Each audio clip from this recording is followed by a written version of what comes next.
दोस्तों, अभी हम लोग डॉग रेस्क्यू ऑपरेशन में जा रहे हैं। ये ग्वालपोखर 1 ब्लॉक के तिलान में पड़ता है, जो कि बॉर्डर साइड है। जैसे ही हम लोग वहाँ पहुँचते हैं तो सबसे पहले कुछ खाने को देते हैं और फिर उसके चेहरे में एक गुस्सा था, उस गुस्से को भी कंट्रोल किया गया। फिर बांस में एक फंदा लगाया गया ताकि उसके गले में डाल दे।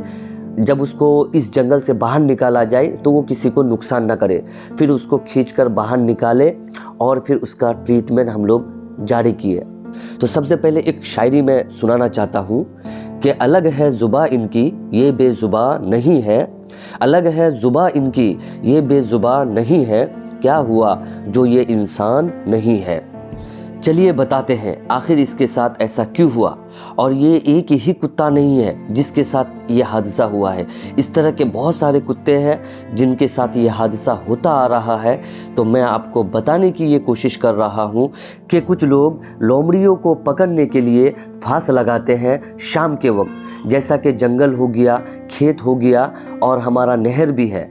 तो इस बीच वो लोग लगाकर चले जाते हैं और इस रात बीच में अगर किसी इंसान के पैर में भी वो फांस लग जाए तो ये कह सकते हैं कि उसका पैर बुरी तरह नुकसान कर देगा। तो ये जो आपको डॉग दिख रहा है, तो इसके तीनों पैरों में वो फांस इस तरह से फंस चुका था कि उसको आसानी से निकालना मुश्किल था। लेकिन बड़ी मेहनत और मुशक्क़त के बाद जो उसके पैर में वो तार बैठ चुका था तो उसको निकाला गया। और बहुत ही अफसोस होता है कभी कभी इन जानवरों की दुख को देखकर।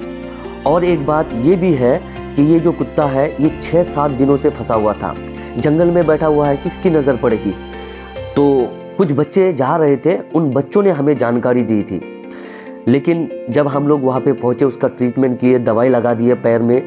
दवाई लगाने के बाद इसमें सबसे पहली बात ये भी कहना चाहते हैं कि हमारे अंदर जैसे ह्यूमैनिटी के लिए मोहब्बत हम लोग जगा रहे हैं, तो हमारे अंदर सोशल अवेयरनेस एनिमल्स के लिए भी होना चाहिए। जो लोग काम करने वाले हैं वो लोग काम नहीं करते हैं। और साथ ही साथ आप लोगों को दिख रहा है ये हमारा तिलानियस है, जो तिलान टाइगर्स के नाम से जाना जाता है। सफ़ीउल आज़म भाई, रईस आज़म भाई, इसरार आज़म, रिहान फजल और भी हमारे जितने भी नौजवान हैं गाँव के, सभी आए थे।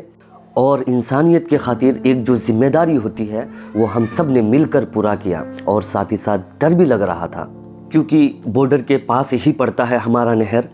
तो डर भी लग रहा था कि कहीं बीएसएफ और पुलिस ना आ जाए, क्योंकि इस बीच पुलिस भी चौकन्ना है। तो बात यह है कि किसी की जान बचानी है और हम लोग इस काम में मुकम्मल हो सके और हिम्मत थी और हिम्मत से गए थे भी।